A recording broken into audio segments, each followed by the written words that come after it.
꼭 부탁드리도록 하겠습니다. 김종인 위원장이 얼마 전에 한동훈 대표를 만났다는 말씀 제가 전해드렸지 않습니까? 사실 두 사람이 만난 것은 처음이었습니다. 근데 오늘 이제 김종인 위원장이 CBS 라디오에 한 달에 한 번씩 쭉 나와서 이제 하는 방송 프로그램이 있는데 여기서 꽤 의미 있는 이야기를 많이 해서 제가 좀 전해드리겠습니다. 한동훈 전 대표에 대해서 계엄에 반대한 용기가 대단하다고 생각한다. 그리고 또 유력하게 거론되고 있는 지금 김문수 장관에 대해서는 확장성이 전혀 없다. 이렇게 오늘 평가를 했습니다. 12월 3일 계엄을 선포한 날 한 대표는 즉각적으로 계엄에 반대하고 막겠다고 선언했다. 여당의 대표로서 굉장히 용기가 있다고 본다. 이렇게 이야기했고요. 또 비교적 신선하고 젊고 소위 시대 흐름을 따를 줄 아는 역량을 갖춘 사람이다. 이렇게 이야기했습니다. 다른 사람들에 비하면 못할 것도 없다. 기회가 되면 등판할 수 있을 것이다. 그리고 등판하면 아마 지지도가 상당히 결집할 것이다. 지난번 전당대회 당대표 당선 시 득표율 63%의 지지도가 완전히 사라졌다고 보진 않는다. 자, 그리고 김문수 장관에 대해서는요. 극단적인 국민의힘 지지층이 지금 김 장관을 몰려있는 현상 때문에 지지율이 높게 나오는 것이지만 확장성이 별로 없는 분이다. 그리고 이 조기 대선 치러질 가능성에 대해서는 현 시점에서 민주당 후보가 유리할 수밖에 없다. 이재명 대표에 대해서는 최근 친기업적인 행보를 보이며 우클릭을 이어가고 있지만 인위적으로 보이면 국민들이 받아들이지 않을 것이다. 그리고 국민의힘에 대해서는요. 민주당에서 이재명이 아닌 다른 후보가 나온다 하더라도 국민의힘이 유리하지 않다. 친윤 강성 지지층만 갖고 집권이 불가능하다. 다른 미래 비전을 보여주지 못하면 대선에서 어려움을 겪을 것이다. 라는 이야기를 오늘 했습니다. 김종인 위원장에 대해서는 호불호가 있는 분들도 계시고 있겠지만 그래도 우리 정치계에 정말 오랜 역사지 않습니까? 이분은 정말 해방과 더불어서 그 이후까지 모든 정치 현장에서 있었던 분의 그런 정말 우리 사회 그루 같은 분인데 네. 그런 분의 어떤 전망, 이 차기 대선에 대한 전망, 또 한 대표에 대한 평가, 우리 지원님은 어떻게 보셨습니까? 예. 김종인 비대위원장은 그분에 대한 호불호를 떠나서 한국 정치의 리빙 히스토리, 살아있는 역사입니다. 본인의 조부인 가인 김병로 선생의 무릎팍에서 유년 시절부터 정치를 터득하기 시작을 해서요.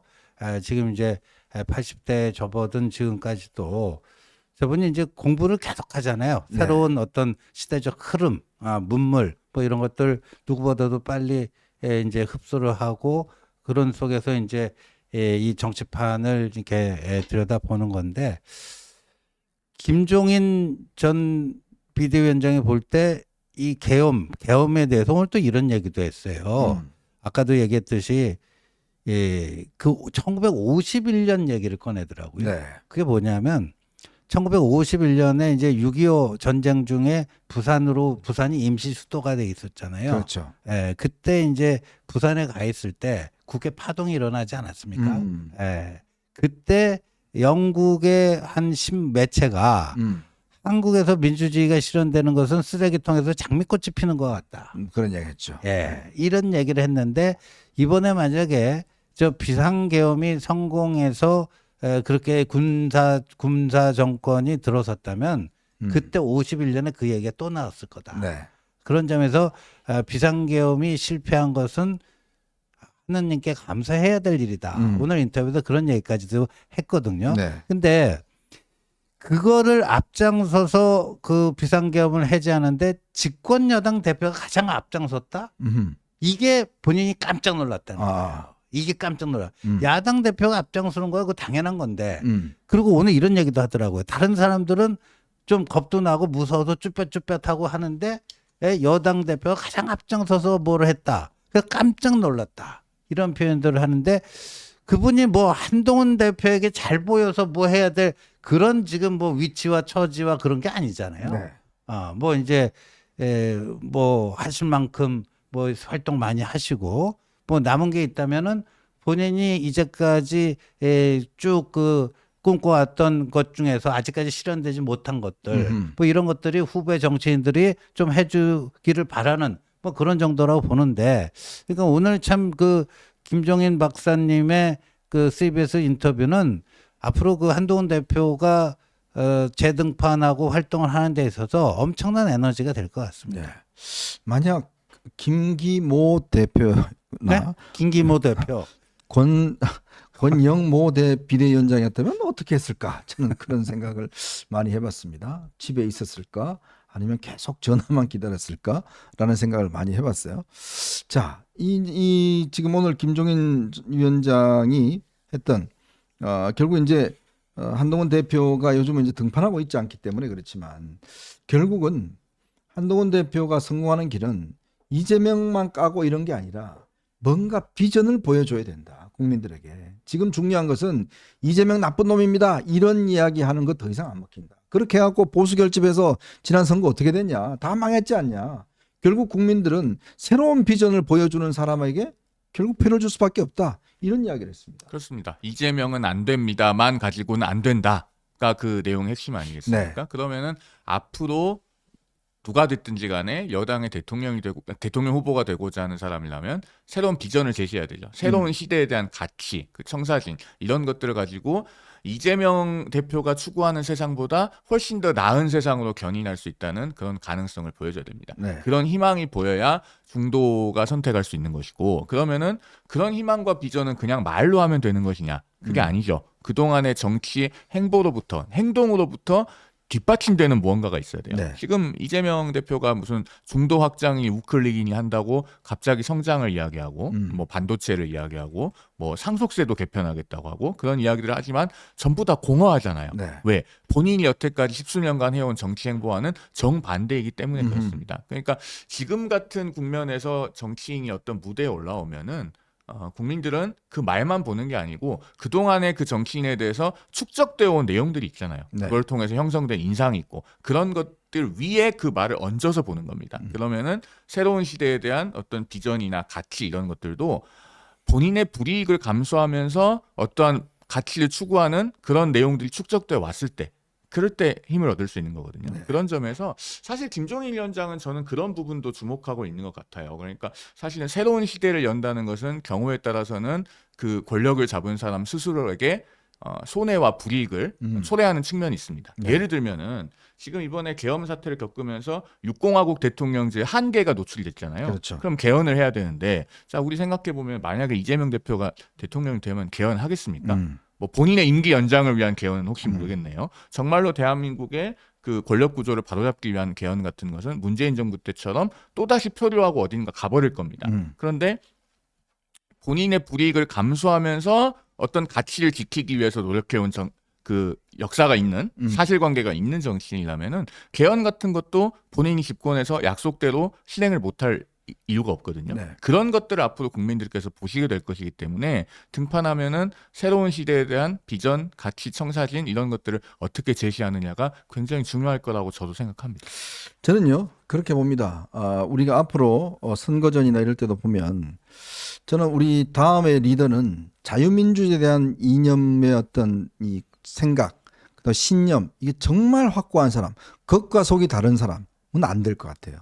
정말 자유민주주의에 대한 신념이 확고한 사람이어야 되고 이 자유민주 헌정 질서를 반드시 지켜내겠다라는 그런 어떤 실천과 의지와 경험 이게 분명히 있어야 되는 거고 지금 사실 한간에 많은 분들이 걱정하시는 게 뭐냐면 이재명 대표가 당선되었을 경우에 이재명이 만약에 계엄을 내렸을 경우에 네. 그때는 해제도 못한다. 해제 못하죠. 해제 못하고 그냥 계엄이다. 네. 왜? 이재명이라는 사람은 여러분 한번 보셔서 알겠지만 충분히 그러고도 남을 그러고도 사람이에요. 남죠. 지금 그렇죠. 이제 3월 달에 이재명 선거법 항소심 결과가 나오는데 1심하고 똑같이 나왔지 않을까. 많은 아니 대법원에서 만약에 뭐 재판한다 그러면 네. 대법원 사법부하고 행정부는 저거 비상계엄령 통제할 수 있잖아요. 그렇죠. 그러니까 헌법과 개헌법에 따르면요. 비상계엄을 발동하면 대통령이요. 입법부는 건드리지 못하지만 사법과 행정부에 대해서는 비상조치를 취할 수가 있습니다. 그렇죠. 그렇다면은 지금 모든 재판을 중지하고 군사법원으로 넘겨라. 네. 그래서 그거를 자기 사건을 군사법원으로 넘겨가지고 거기서 뭐 무죄. 무죄로 딱 때려버리고 네. 뭐 이게 불가능한 것도 아니에요. 그리고 그거를 지금 야당이 의석이 192개가 있지 않습니까?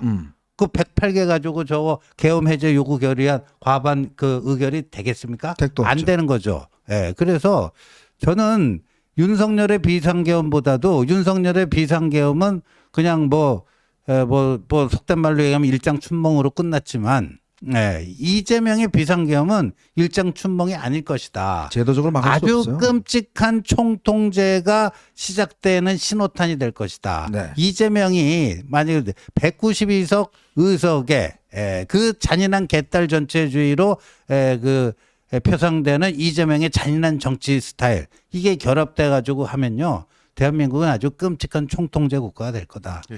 계엄을 할 필요도 없고 저렇게 될 겁니다. 그 오늘 법안 발의하고 네. 내일 법사위 통과시키고 모레 국회 본회의에서 표결해서 글피에 공포하는 네. 슈퍼 패스트 트랙이 일상화 될 거예요. 그렇게 해서 뭐 사실은 법원을 장악할 필요도 없고 허위사실 공표죄 없애겠죠.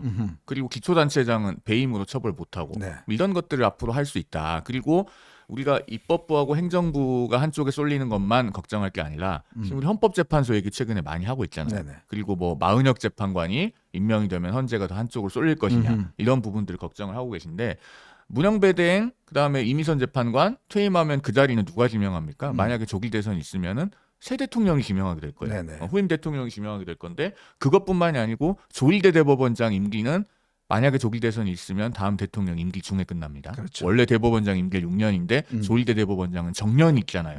그래서 중간에 끝나요. 아, 그러네요. 그러면은 대통령, 국회, 대법원, 헌법재판소가 완벽하게 원사이드하게 한쪽으로 쏠리는 게 가능해집니다. 네. 그러면 계엄을 할 필요가 없고요. 그냥 일상 독재도 가능한 그런 상황이 될 것입니다. 야, 참 그런 생각이 드네요. 근데요, 제가 최근에 취재한 바에 따르면 이제 아마 윤 대통령 측에서 마지막 카드를 준비를 하고 있는 것 같아요. 뭐가 있을까요? 그 카드는 뭐냐면 본인이 이제 만약에 이제 이번에 기각만 시켜주시면 헌법재판소에서 기각만 시켜주면 본인이 임기 단축을 하겠다. 그리고 개헌을 하겠다. 이 카드를 이제 제시하면서 헌재의 어떤 이 기각 이거를 이제 좀 유도하겠다. 막 그런 발표를 곧 있을 거다. 뭐 이런 이야기가 좀 소문이 돌아서. 그런데 그게 뭐예요? 말이죠. 우리가 12월 3일에 계엄이 있었고요. 12월 7일에 윤 대통령의 1차 담화 그때 토요일 오전 10시에 했습니다. 네. 2분여 정도의 짧은 대국민 담화였는데 비상계엄에 놀라신 국민 여러분께 사과드린다 하는 것과 더불어서 임기 단축을 포함한 전국 안정화 방안을 당의 이름을 하겠다. 앞으로 국정 운영은 당과 정부가 알아서 해줄 것이다. 이선 후때까지 이 얘기를 했습니다. 네. 그래서 그걸 받아서 이제 한덕수 국무총리와 한동훈 당시 대표가 어떻게 이제 국정 운영의 협력 체계를 짤 것인가 논의를 했고요.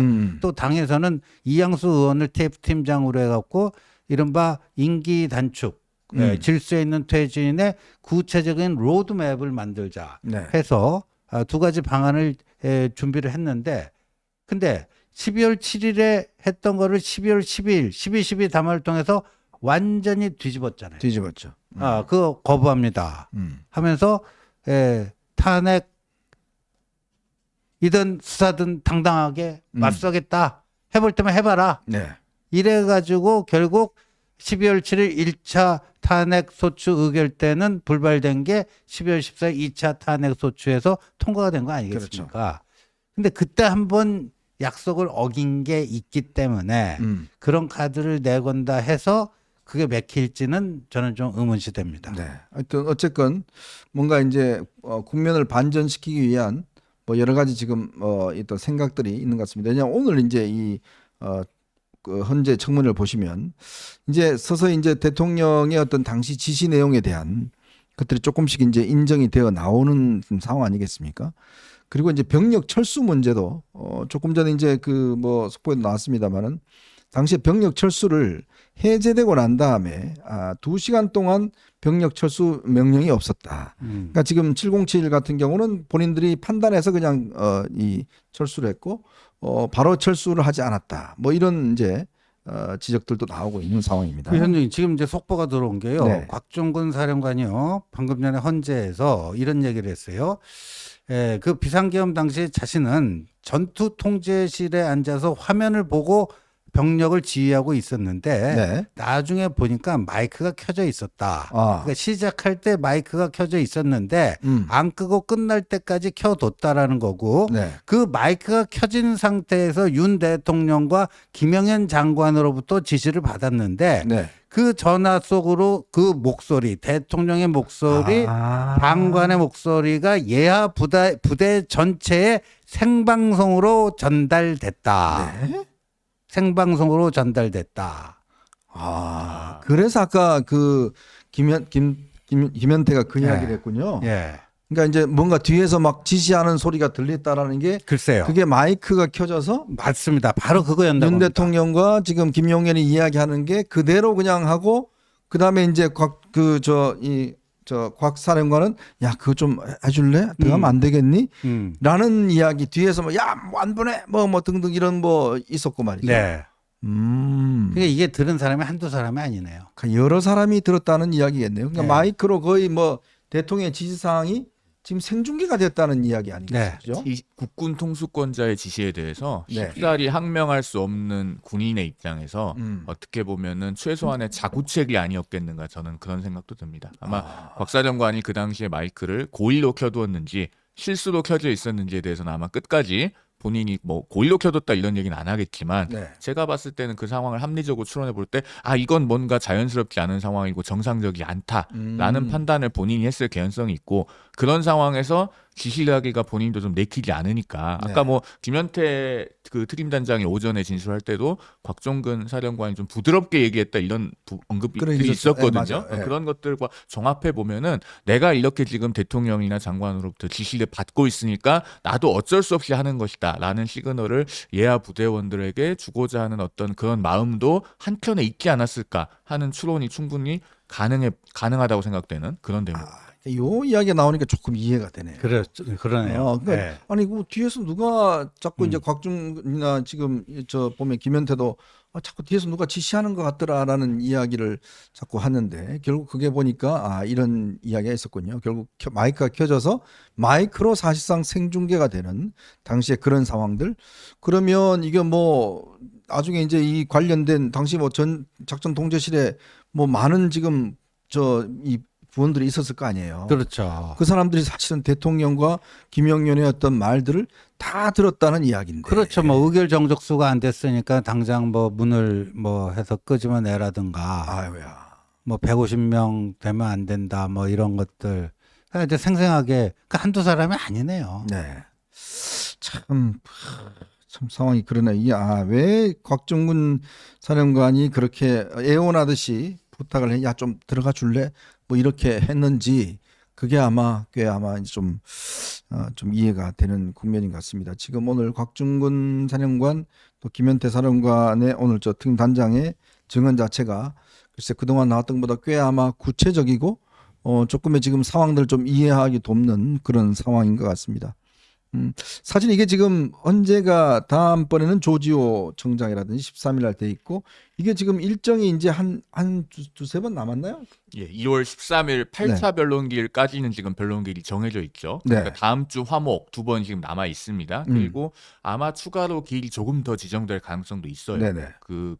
그 사이에 출석하지 않은 증인이 있는데 꼭 신문을 해야 된다면 다시 부를 수도 있고 지금 조지호 청장 같은 경우에 신병을 이유로 한번 안 나왔는데 결국 또 부른 것 아니겠습니까? 그렇죠. 그리고 추가로 채택하는 증인이 나올 수도 있고 네네. 그리고 증인 신문이 다 끝났다고 해서 바로 변론이 끝나는 게 아니고 이 경과를 정리하고 또 양쪽의 최종 변론도 듣는 그런 시간들이 있어야 되지 않겠습니까? 그러니까 바로 끝날 것 같지는 않은데 여기에 대해서 지금 그 윤 대통령 측에서는 일주일에 2번의 변론기일이 너무 많다. 네. 왜냐하면 앞으로 이제 또 형사재판도 시작하지 않습니까? 그러니까 물리적으로 굉장히 힘든 측면이 있죠. 그러니까 네. 일주일에 한 번만 변론기일을 잡아달라라는 그 요청을 한 상태이기 때문에 여기에 대해서 이제 헌재가 앞으로 절차 진행을 어떻게 하겠다고 밝힐지 이 부분도 좀 주목해서 봐야 될 부분입니다. 그렇습니다. 이게 지금 너무 사실은 좀 빨라요. 지금 뭐 그저께 했는데 또 이제 오늘 하고 이런 내용들이 자꾸 나오니까 이거는 뭐 조정을 좀 돼야 지금 상황으로 보면 글쎄 헌재 이게 재판이 그렇게 오래 끌 것 같지 않는 느낌들이 있습니다.